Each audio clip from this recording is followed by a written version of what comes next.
Good morning, Warzone kids. Beautiful day on the trail this morning at the Vermont section. It's up over 30 degrees. Beautiful day. Uh, Warzone kids is my term for those of us who grew up with a childhood that was more like a hostile war zone, maybe a low grade guerrilla war that lasted your whole childhood, not like a supportive environment, like a supportive nursery where you keep an orchid. I'm a child sex abuse survivor. As an adult, I live with borderline personality disorder. I'm a recovering addict and bulimic.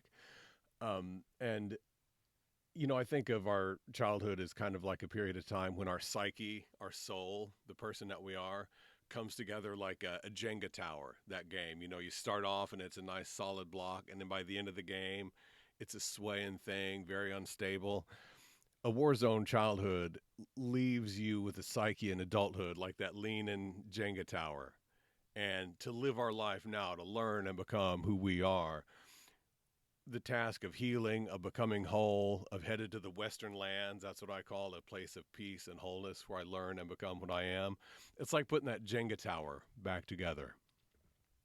The term war zone kid, childhood like a war zone. I was thinking about that.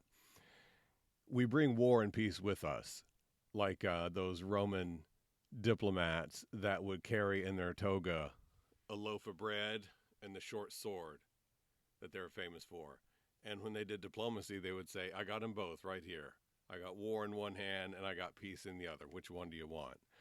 And that's the way that we go through life as well. We bring war and we bring peace on the inside.